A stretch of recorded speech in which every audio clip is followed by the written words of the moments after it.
Tuna mpango wa kuongeza secondary school hapa, inaitwa GITHURAI Boys Secondary School.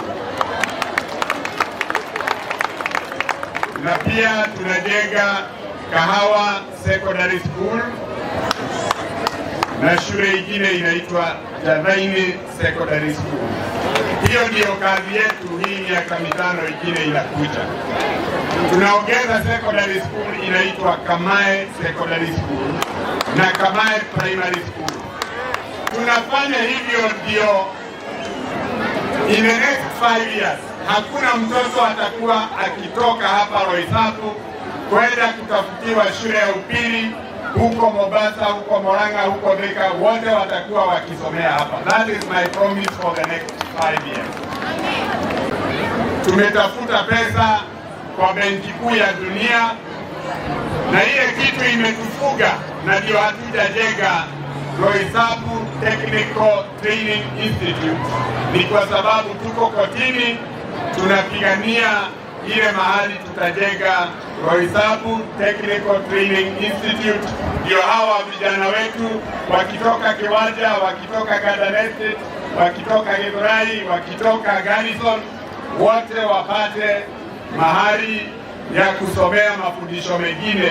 Wale hawataenda universities waingie Roysambu Technical Training Institute. Before he became the member of parliament, there were only 2 secondary schools, and that was Kamiti Secondary and Kahawa Garrison, with a capacity of 100 and 120. So that's about 220 places for Form 1 admission. And the ones who are finishing class 8 are about over 2,000 students. And you have had the regional director of education telling us in Nairobi alone, we have about 68,000 students finishing class 8. So we can see that with the 220 places that we had to go to Form 1, where would all these students be going to? So the 4 secondary schools that have been done by Roysambu constituency have come in handy to ensure that we are increasing the transition rates of the students from primary to secondary, and also ensure that we are the retention rates are also going up, that students are staying in school. Kwa hivyo si shule hii peke yake, tunajua hata tumeanzisha kupitia kwa CDF shule mpya ya Garden Estate. Tumefungua shule ya Kiwanja ambayo iko na block kama hii. Tumefungua Zimmerman Second School mpya imejengwa na itafunguliwa baada ya mwaka mmoja, mwaka next year itakuwa na intake.